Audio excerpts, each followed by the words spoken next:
నిర్లక్ష్య ధోరణి వల్ల మాత్రమే ఇలా జేసీబీ డ్రైవర్లు కానీ సంబంధిత ల్యాండ్ ఓనర్లు కానీ ప్రభుత్వ భూములో కానీ ప్రైవేట్ భూములో కానీ చెట్లు లాగేస్తున్నారు.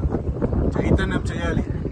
వచ్చిన వాళ్ళందరూ ఈ విధంగా చూసి దాన్ని ఇదేదో చేసుకొని పోతే చెట్లు ఎలా బ్రతుకుతాయి?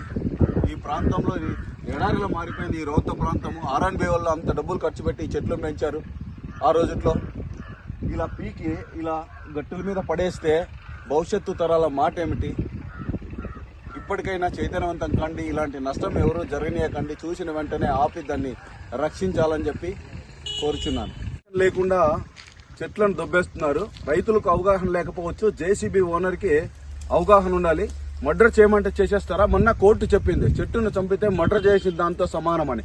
ఇప్పుడు ఈ జేసీబీని సీజ్ చేసి మర్డర్ కేసు జేసీబీ మీద పెట్టాలి.